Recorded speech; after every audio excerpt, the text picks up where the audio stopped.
Magandang araw mga kapatid, mga kababayan. Welcome to my channel. This is EJ Morse at meron tayong pag-uusapan ngayon na related na naman dito sa impeachment ni VP Sara Duterte at tungkol na rin dito sa ating mga senador at particularly dito kay Senate President Chis Escudero.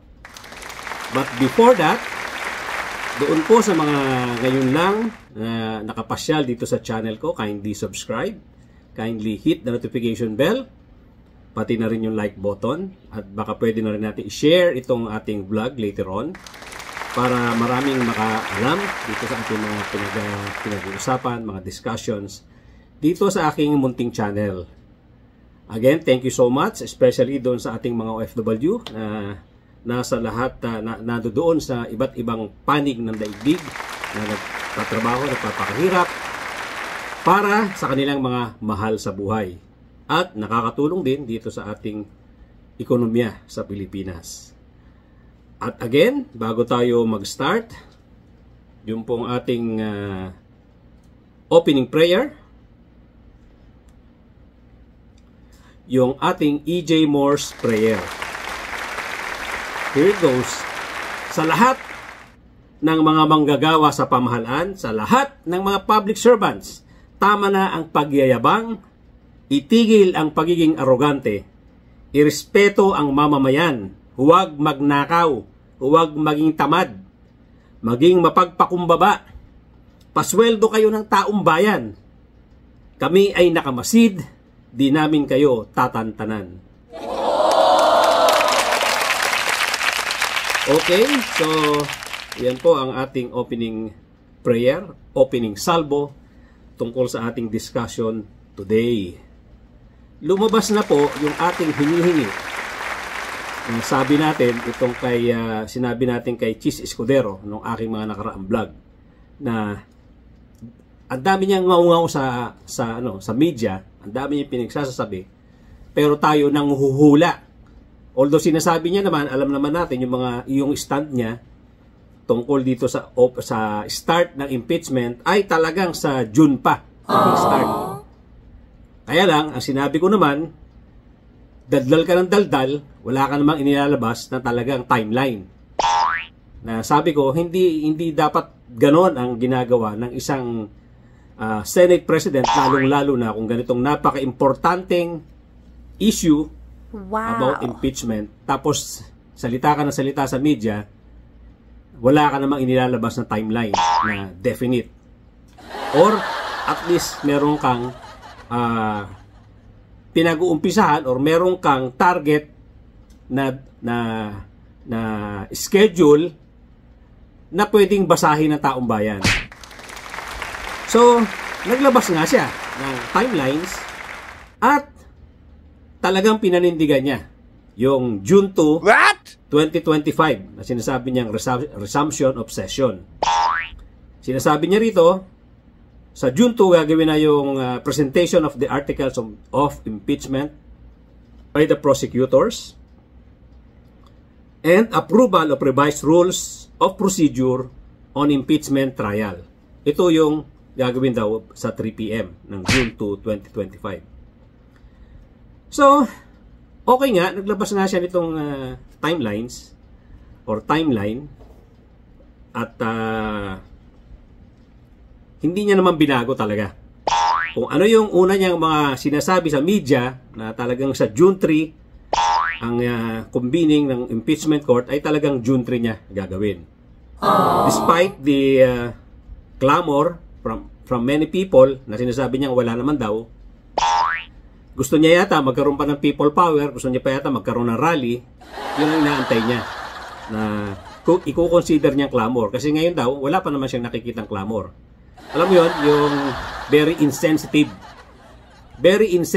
itong Chis Escudero na to sa paninindigan ng ibang tao.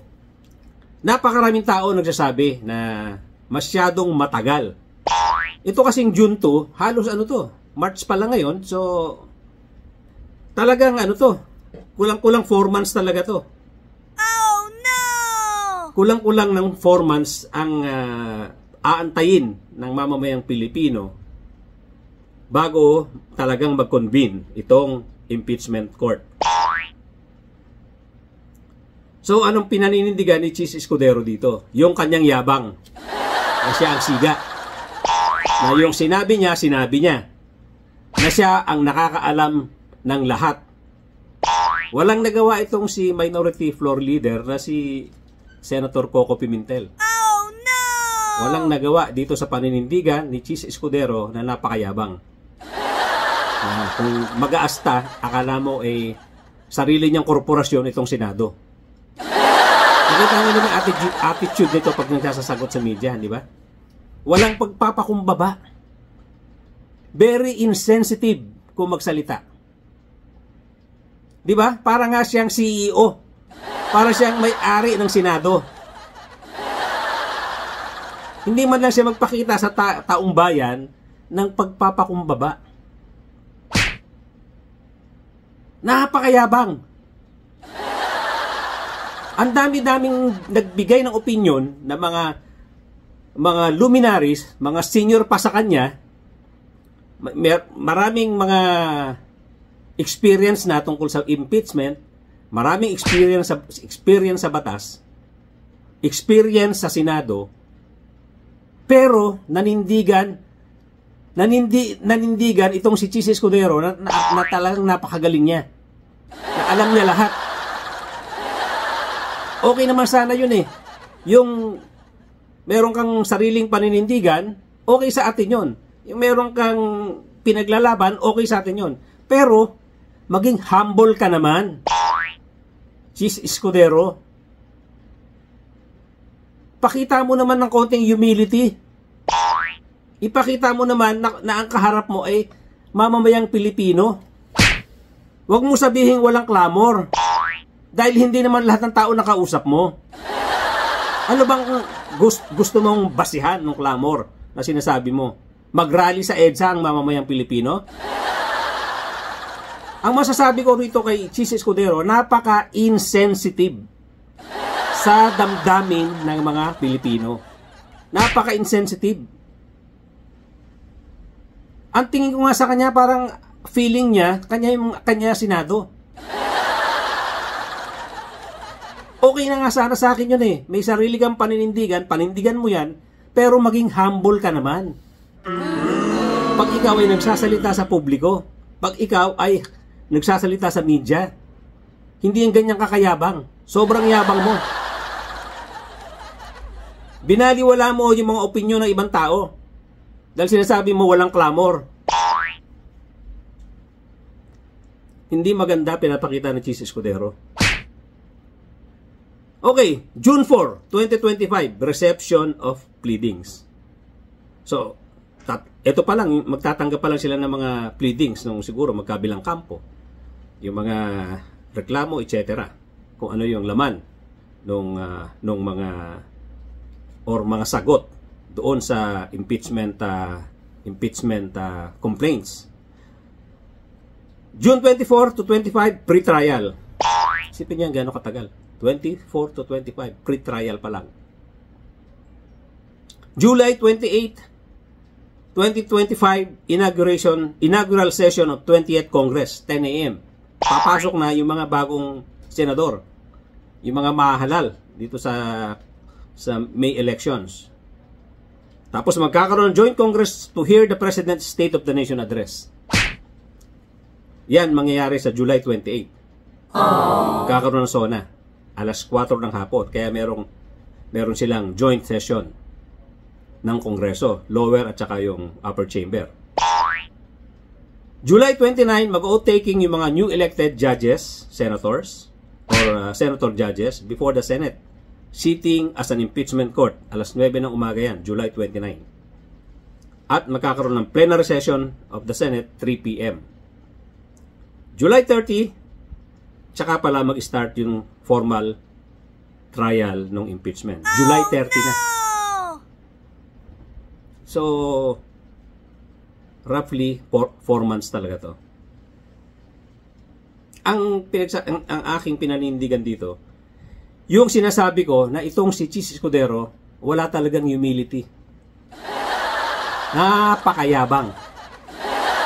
Very insensitive sa feelings ng mga tao na gustong mag-start itong impeachment proceedings na to.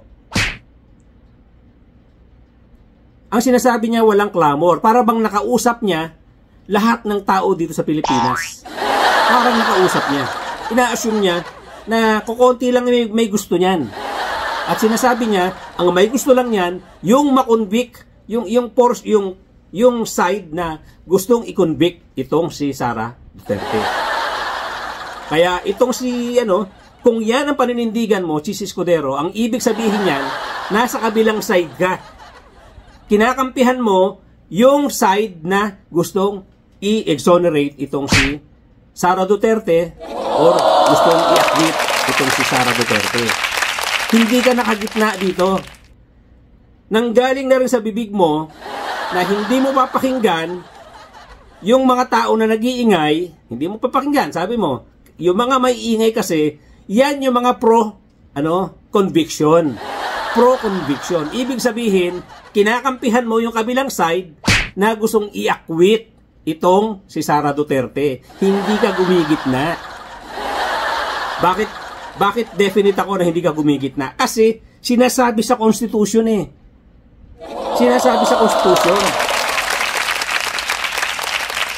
na dapat mag-start kaagad itong impeachment proceedings. Yung sinasabi ng forthwith. Bina-violate mo yan para doon sa kabilang side. Para doon sa side na gustong i-acquit, gustong i-delay. Ito yung mga taong gustong i-delay, baka magkaroon pa ng milagro at hindi matuloy itong impeachment. Naando doon ka sa kabilang side, Chis Escudero. Hindi ka gumigitna, hindi ka neutral. Kasi sa bibig mo nang galing. Yan na hindi mo papakinggan kasi yung mga nag-iingay, ito yung mga gustong i-convict. Gusto i-convict si Sara Duterte. So anong tinake mong side? Di yung kabilang side, yung mga gustong i-acquit si Sara Duterte, yung mga gustong i-delay yung impeachment proceedings. Sa bibig mo nang galing yan. Alam niyo mga kababayan, sa totoo lang, hindi lang naman talaga itong si Chis Escudero ang dapat nating tingnan dito. Bukod doon sa kanyang yabang, pagiging hambog, at yung paninindigan niya, kasi sinasabi ang forthwith daw, hindi naman agad-agad yan, yung mga nakakainis sa stand niya. At yung isa pang stand niya, sinasabi niya, hindi ko pakikinggan yung mga nag-iingay dahil yan yung mga gustong i-convict si Sara Duterte. So yung pangatlo, na hindi ko gustong paninindigan ng Chis Escudero. Kasi lumalabas, ang pinaninindigan niya yung kabilang side na gustong i-delay or gustong i-acquit si Sara Duterte. Yun yung kanyang pinaninindigan. Hindi siya gitna. Sa bibig niya nang galing yan. Ano pa yung mga gusto kong i-point out dito? Alam nyo, malas tayo sa mga senador natin. What? Malas tayo sa mga senador natin.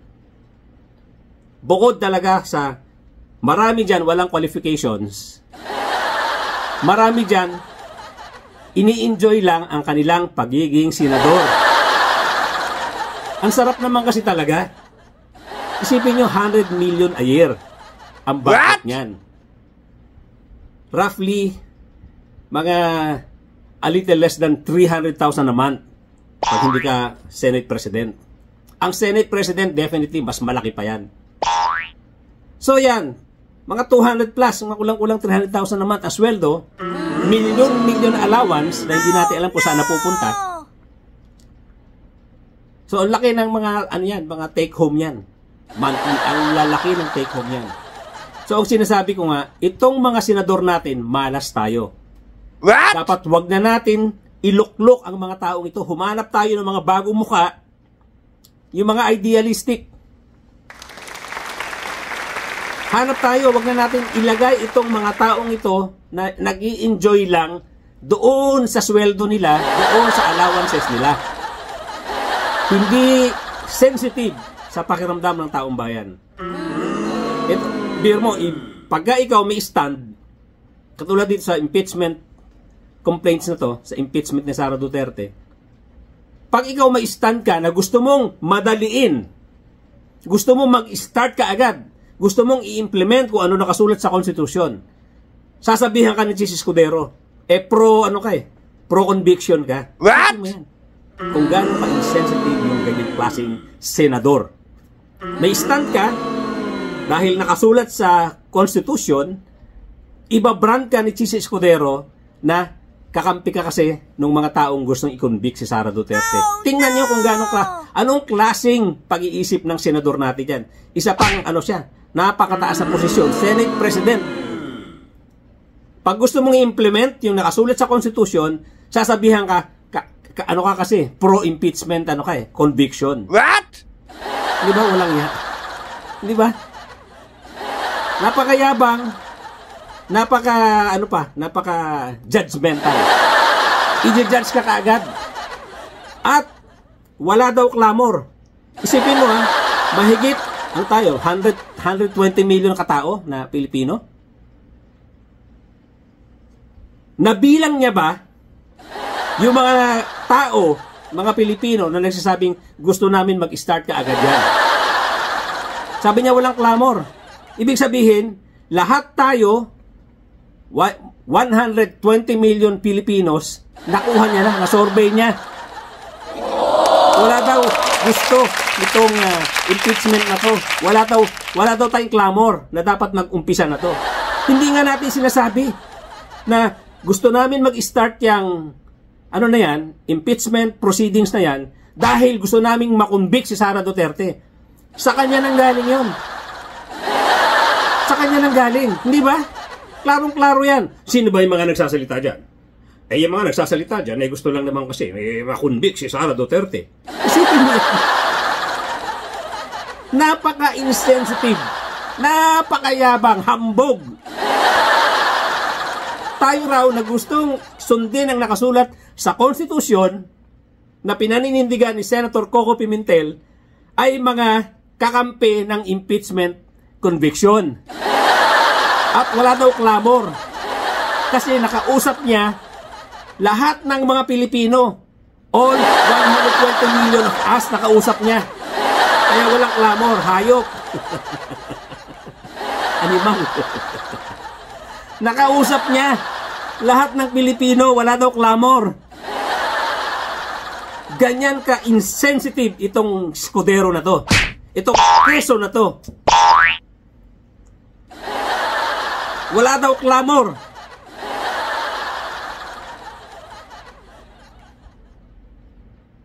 At tayo, binansagan niya pa. Pinangalanan niya tayong mga mga pro-conviction. Kaya gusto rin natin mag-umpisa agad. Tingnan mo kahayupan yan. Tingnan mo kahayupan yan. Anong klaseng pangangatwiran yan ng ating Senate President? Gusto mong i-implement, nabasa mo, marami naninindigan, hindi lang naman tayo, matatanda na sa politika, matatanda na sa law practice. Meron pa dyan mga miyembro ng Constitutional Commission, mga nag-create ng 1987 Constitution, binabaliwala niya lahat. Dahil siya ang pinakamagaling. Siya ang pinakamatalino. At pag ikaw, nanindigan ka na gusto mong sundin yung Constitution, pro-conviction ka. Against Sara Duterte ka. Ganyan ka-genius itong Chis Escudero na to. Kung gusto mo na mag-umpisa ka agad, sundin yung Constitution, tatawagin ka niyan na pro-conviction. Kalaban mo si Sara Duterte. Ganyan ang senador na to. Ganyan itong si Chis Escudero. Genius. At mga kababayan, bukod dyan sa genius na yan, itong mga senador natin, wala tayong swerte talaga. Isipin mo, sa totoo lang, pag natuloy ng maaga itong proceedings na to, mas malamang naman talaga ma-acquit si Sara Duterte.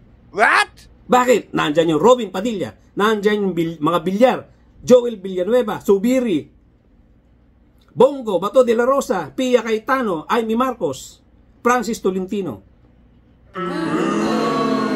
Hindi tayo nakakasiguro na boboto yan for conviction. Alamang-lamang yan, boboto yan for acquittal. Bakit? Sabi ko nga, itong mga senador na to, malas tayo rito. Dahil, ini-enjoy nila ang pagiging senador. Ini-enjoy nila yung kita sa Senate. Walang malasakit sa taong bayan. Gusto nilang i-please lahat ng sides.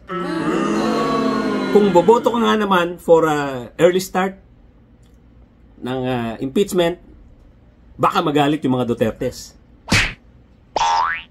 Paano kung hindi ma-convict itong si Sara Duterte? Patay sila sa 2028 pag nanalo yan. Pangalawa, since marami dito ay kumakandidato, natatakot sila na hindi makakuha or matalo sila sa Mindanao area.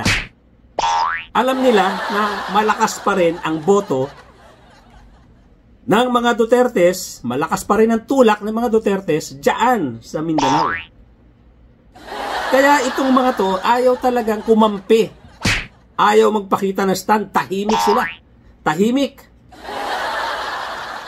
Ang nag-iingay lang itong si Coco Pimentel. At si Risa Ontiveros. Yan lang po kakampi natin sa Senado. Kakampi ng mamamayang Pilipino na gusto ng katotohanan. Na gustong i-implement kung ano ang nakasulat sa Konstitusyon. The rest, pa-relax-relax sila. Ayaw nilang maapektuhan yung popularity nila. Ayaw nilang maapektuhan yung boto nila manggagaling sa Mindanao. Yung mga kakandidato ngayong Mayo at yung kakandidato sa 2028. Pinoprotektahan nila. Kaya sabi ko, malas tayo sa mga senador natin. Malas tayo. At matuto na tayo. Matuto na tayo. Markahan na natin ang mga tao na hindi pinapakinabangan ng taong bayan. Markahan na po natin. Suportahan natin yung mga kandidato na nagpapakita ng malasakit ngayon. Mga kandidato na hindi sikat pero may paninindigan. Ilalabas po natin yan dito kung sino-sino yung mga yan sa susunod kong episode. Labanan po natin itong mga senador na wala tayong pakinabang. Na ini-enjoy lang yung kita, ini-enjoy lang yung kanilang mga allowances diyan sa Senado. Yung kaisa po tayo. Matuto na po tayo. Dahil kung ganito ng ganito, hindi magbabago yung ating sitwasyon diyan sa Senado. Nako, ilalampaso na po tayo ng mga kapitbahay natin dito sa Asia at sa ibang bansa na talagang dating napakahihirap, ino-overtake na tayo. Oh no!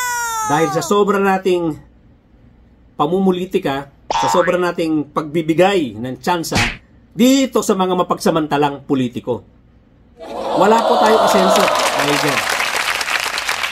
Dahil ginagastusan natin ang mga ito na walang pakinabang ang taong bayan.